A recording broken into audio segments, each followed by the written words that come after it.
Hey friends, you're watching BrainStormAcres. I'm Henry. And I'm Irene. We're outside together working on a couple of small projects, and then I gotta go get some solar panels installed on those racks. Right.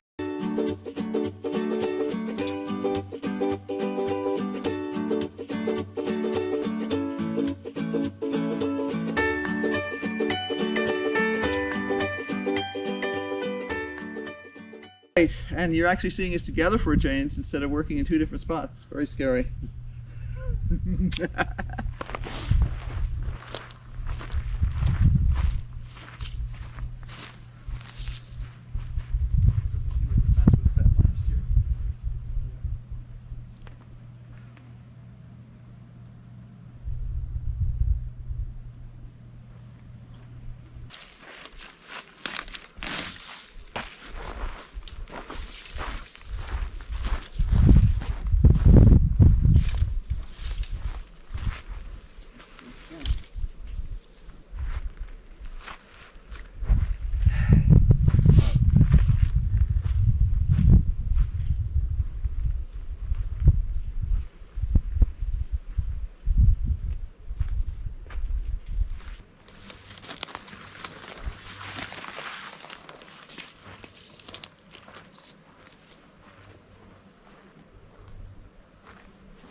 I don't know why this stopped running. I don't think it stopped running. I think it just got full. No, you don't hear the clicking. Oh. I turned it off. You turned it off. But what it says, but I don't understand why. You didn't hear the clicking when I came out here. Don't always hear clicking. If I don't, I usually go check it. But since I noticed that that was down the other day, I'm like, we need to take care of that now because we don't want them to get in the habit of... Shall I turn it back on? Yep, go ahead.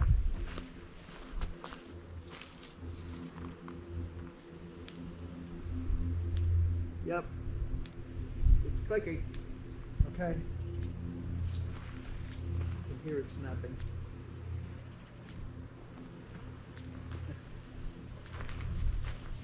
I remember at least one video of a buck walking along, stops, listens, and walks away sadly. It's like, oh, I know what that is.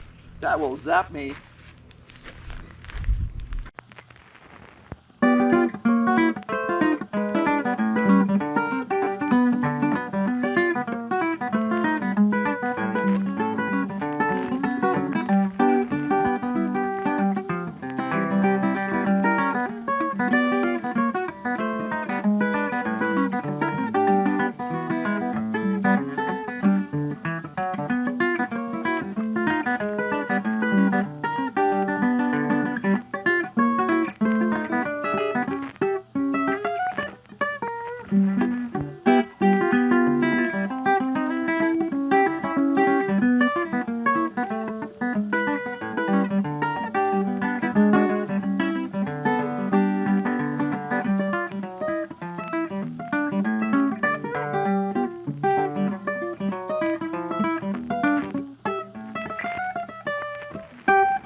To the left over here, we have some hollyhocks.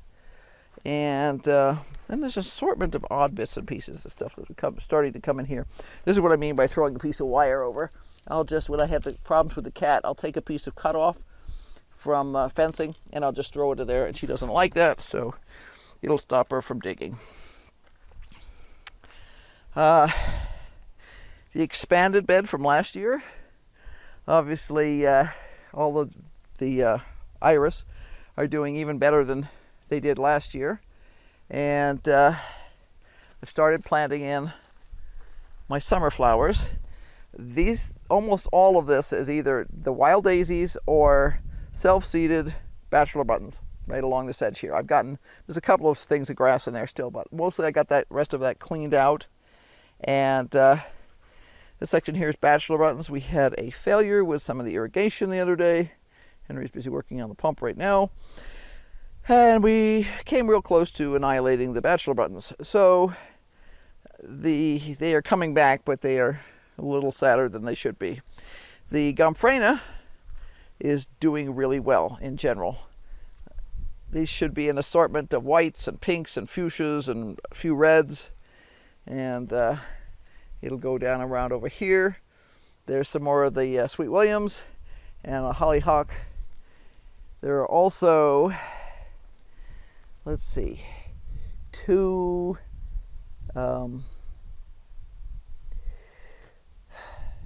daylilies in here. Yeah, Henry had tried very hard to buy me some nice daylilies last year. The roots were basically a fail. They were all dried up by the time we got them. And I did all the things you could possibly do. 2 of them did manage to survive. So we'll see. Did not even discover that they had survived till like the end of the summer last year. But I'm hoping that they'll manage to put down some better root stock this year and get their stuff going, because I know if you can get them established, they'll just kind of go. There's also a lupin out there, and there's another one over there. There's a couple of self-seeded bachelor buttons in here, so we'll just leave them be. There's one of those little violas that I mentioned.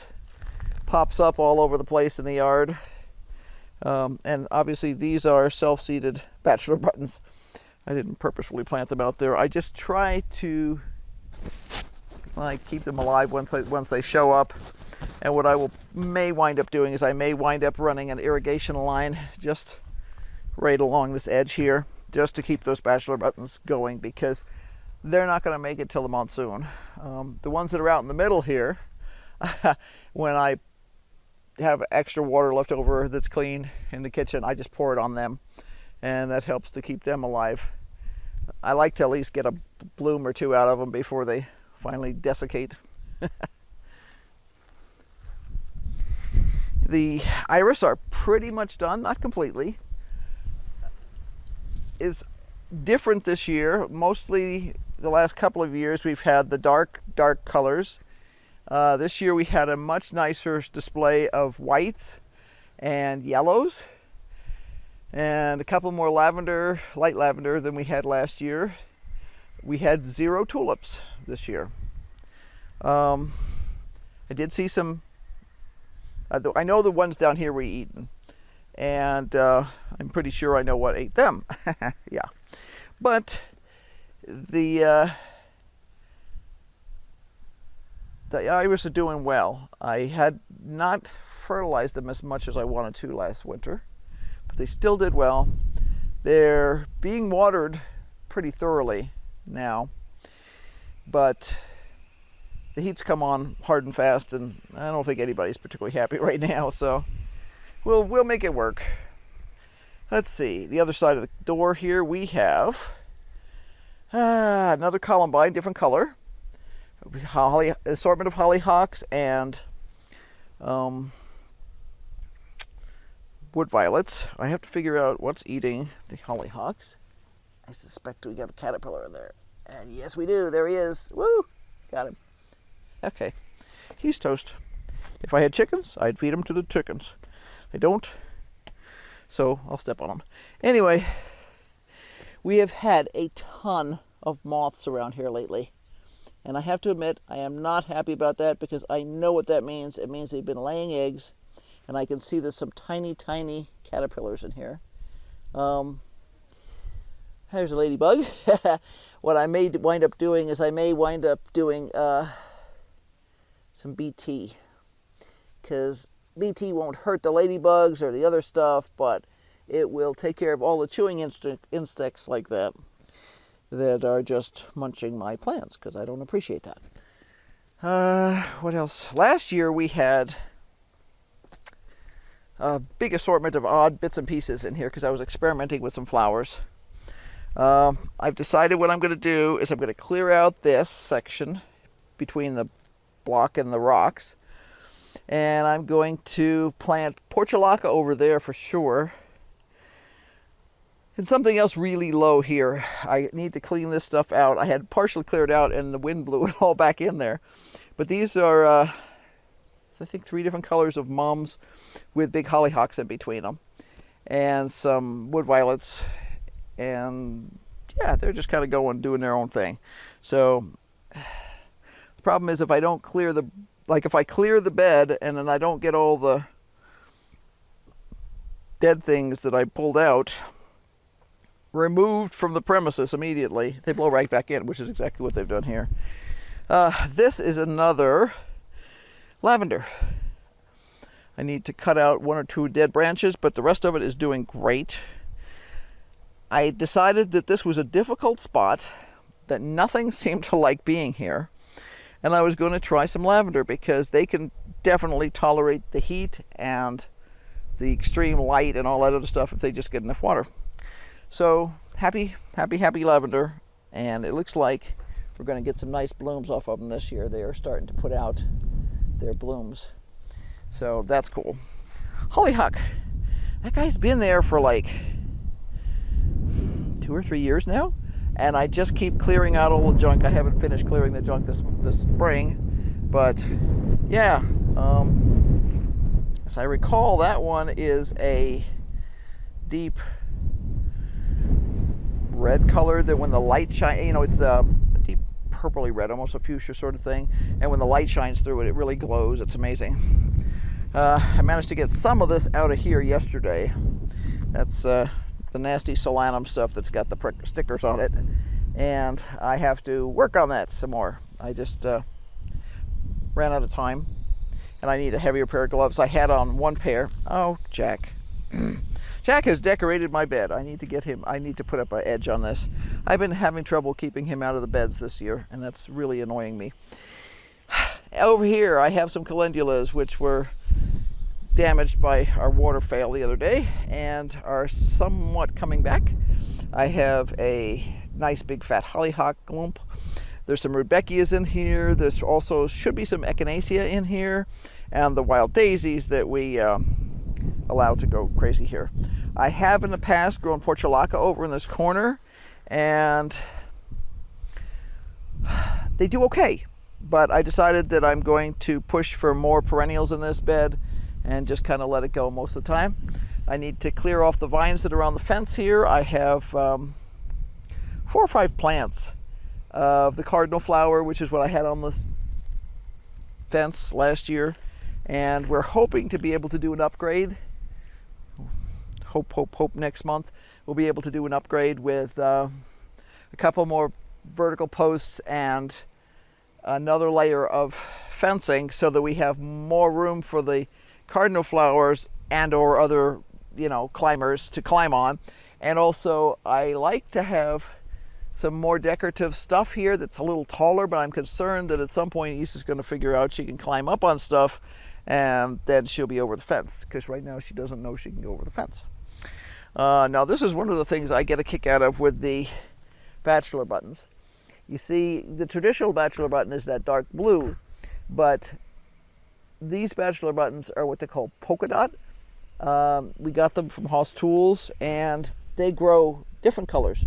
So you'll get sometimes on the same plant different colors of bachelor buttons, including I've seen some that were like bullseyes with pink centers and white edges and the whole thing. I mean, it's pretty cool, really cool.